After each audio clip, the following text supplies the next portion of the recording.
I think that I may have picked the perfect time to try and start this podcast. Hi, I'm Tim from SkiRexMedia.com, and yesterday was the announcement of the upcoming merger of Peak and Vail Resorts. Now, I think the press release from Peak Resorts came out at like 7 o'clock in the morning, and everyone reported on it. I did, unofficial networks, just about every ski media outlet there is. Pretty much every media outlet reported on this thing, actually. Here's the thing I noticed, though. Just about everyone who was able to make a comment about it was throwing hate, just a wicked amount of hate.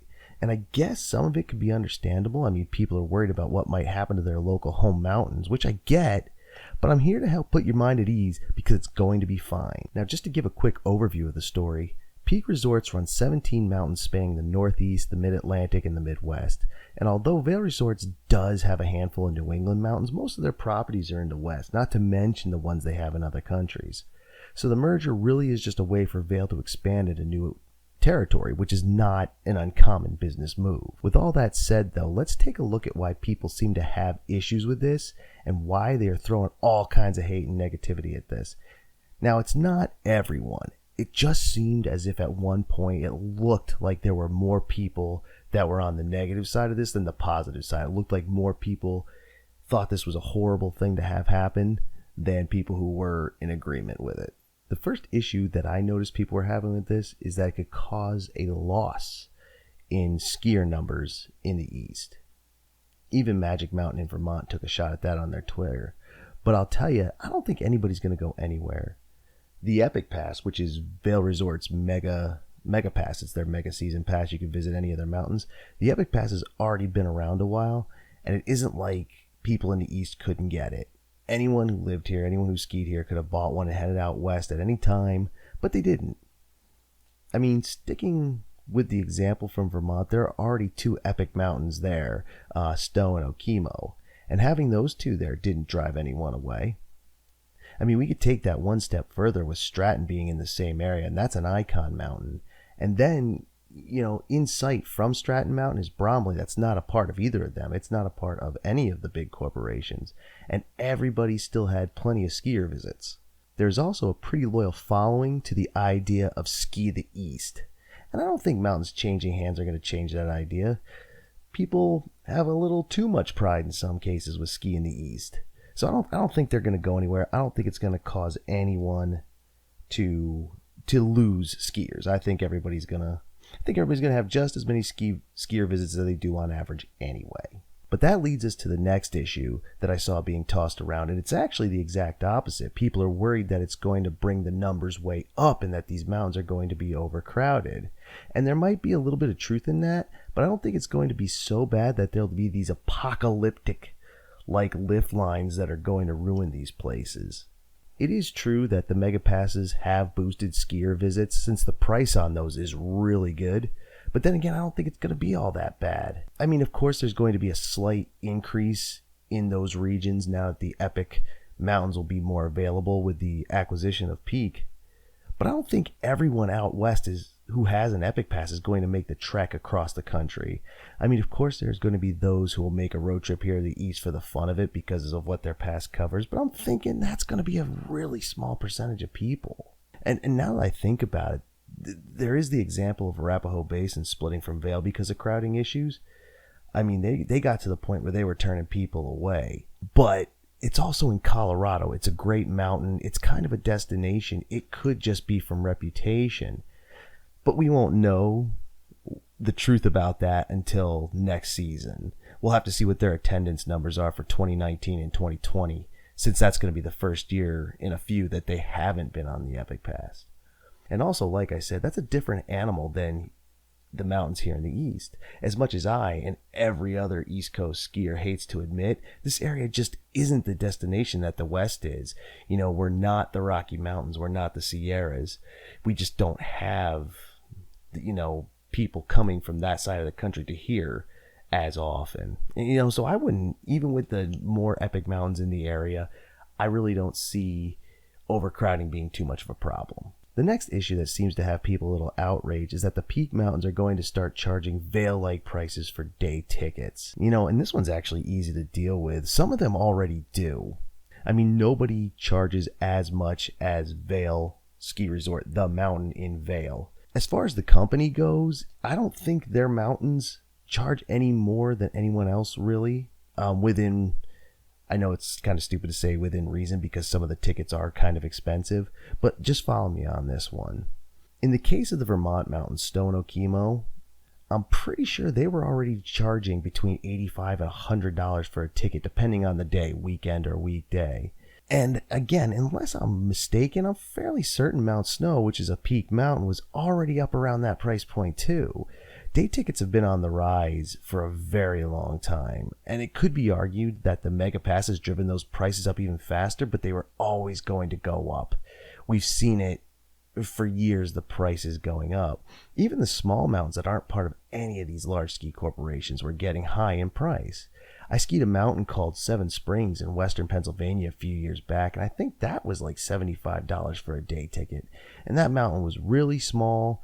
It was... it's kind of hard to describe. If you want to check it out. But honestly, the $75 wasn't worth it, yet they were still getting away with charging it. It was kind of overcharging, I think, for what the mountain was. And coming from me, that means something because I like every mountain I go to, big or small, it really doesn't matter.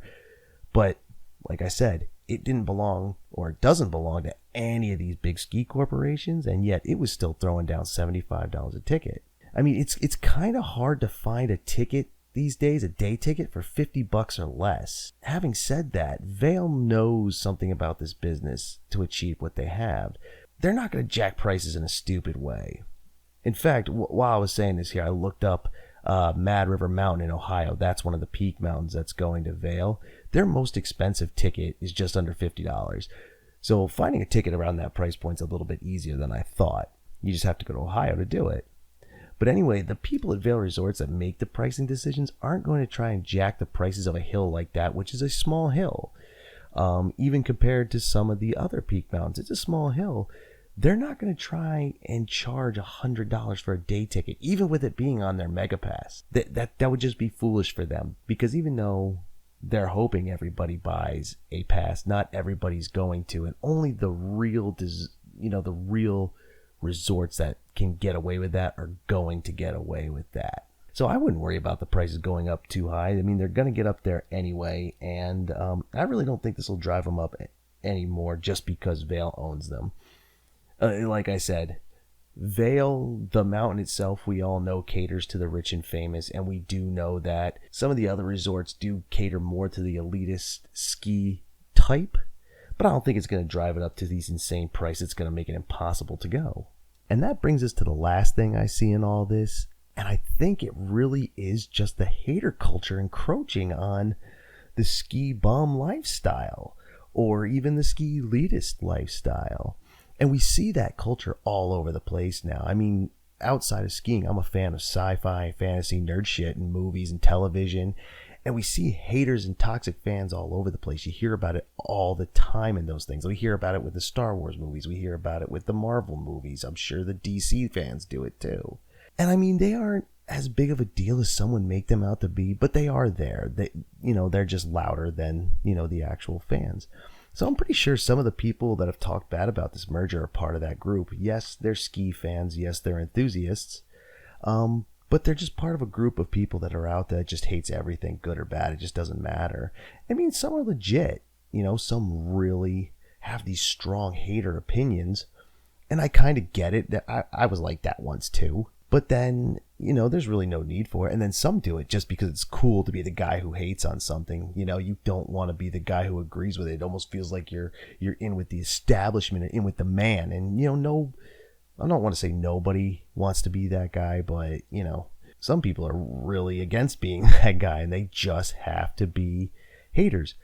So, it could be that there aren't that many people who are against this whole merger thing. I mean, it could just be a bunch of internet trolls for all I know. But then it could just be haters being haters. Now, with all that said, however, I could be 100% wrong about all of this. Honestly, I do know what I'm talking about a lot of the time in the ski industry, but not all the time. I mean, this merger could lead to a horrible end for all those involved, or maybe since it's been a day since the story broke and I saw all the negative comments and talk, maybe all that's changed and there are more people who are embracing it.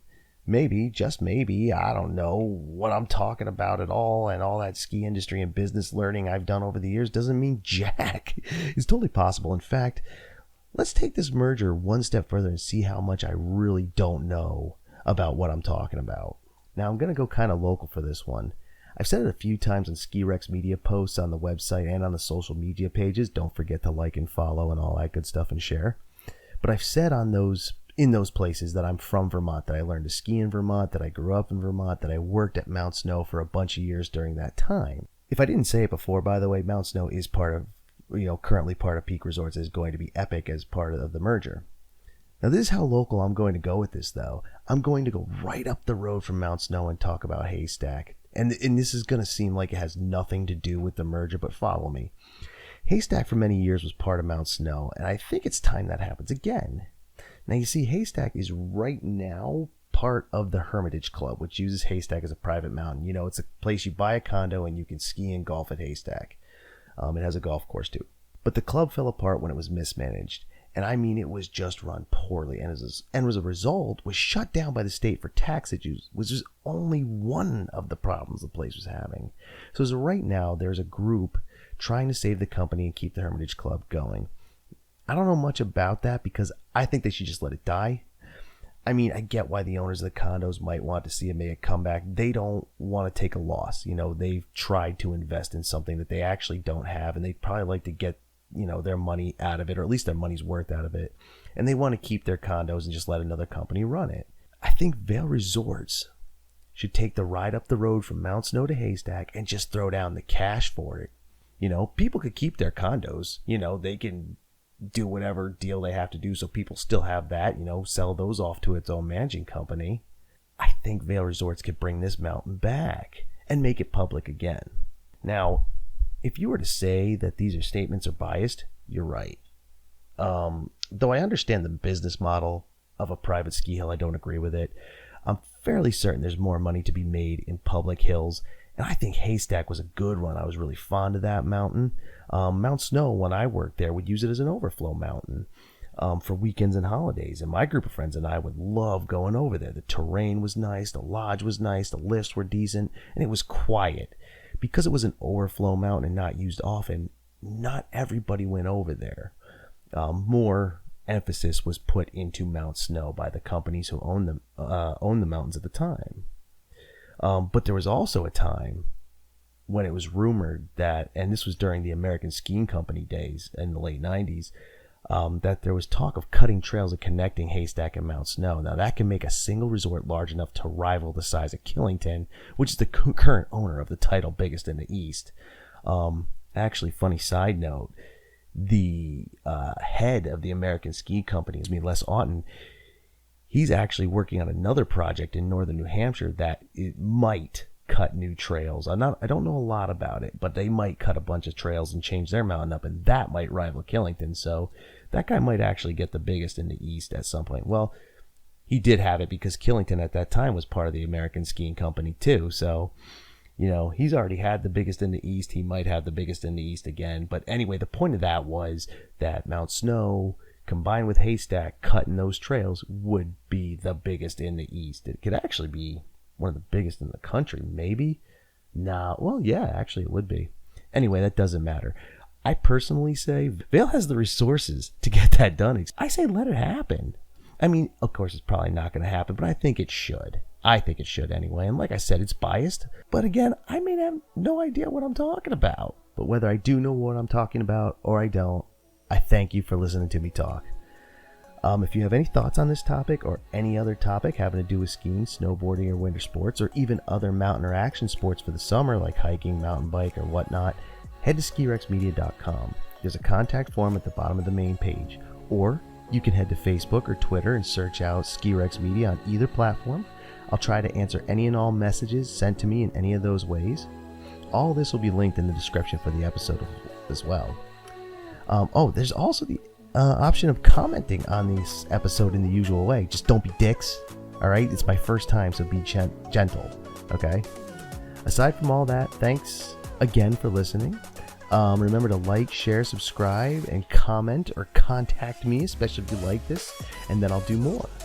If there's a support, we'll do more. We'll take this into maybe getting interviews with, ski celebrities of some kind. I mean, this is the first episode and it's an unknown show, so that's probably a ways off, but you never know. We might get somebody to talk to us, and I wouldn't mind talking to any of you. I'm sure there's a way we can set up through Skype or Discord or one of the many ways to do that, and we could have some of the Ski Rex fans and Ski Rex listeners on as guests. So let's see where this goes. Thanks again. Have a good day. Stay safe if you're outdoors or heading outdoors. Later.